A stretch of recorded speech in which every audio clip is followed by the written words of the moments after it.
Itä-Suomen yliopisto laajentaa yhteistyötään Venäjälle. Yliopistossa voi suorittaa tohtorin tutkintoja, jotka on hyväksytty paitsi Itä-Suomen yliopistossa, myös Moskovan valtion yliopistossa. Käytäntö halutaan laajentaa myös maisterin tutkintoihin. Yhteistyön edelläkävijöitä ovat olleet nanoteknologian tutkijat. Joensuun kampuksella on oltu jo pitkään hyvin pienten asioiden äärellä. Täällä on nimittäin tutkittu grafeenia, joka on yhdestä atomikerroksesta koostuva hiilimateriaali. Kooltaan se on reilusti alle millimetrin miljoonasosan.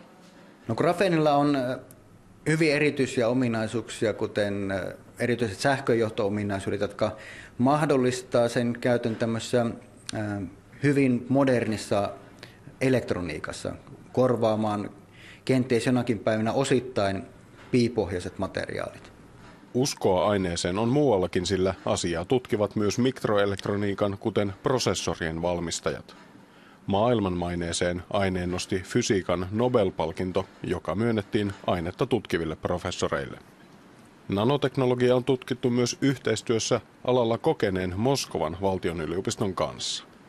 Jatkossa opiskelijat voivat saada tutkintonsa molempien yliopistojen leimat. Käytännön tasolla pystytään saamaan oppia näistä molempien paikkojen omista erityisalueista.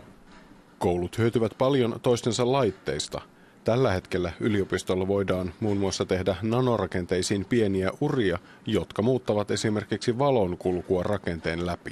Meidän laboratoriomahdollisuudet optisen nanoteknologia-alalla on huippuluokkaa ja se luonnollisesti kiinnostaa toisia yliopistoja.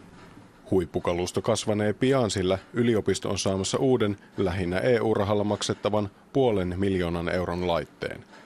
Sillä esimerkiksi uritettuja nanorakenteita voidaan pinnoittaa, jolloin niille voidaan löytää taas uusia käyttötarkoituksia.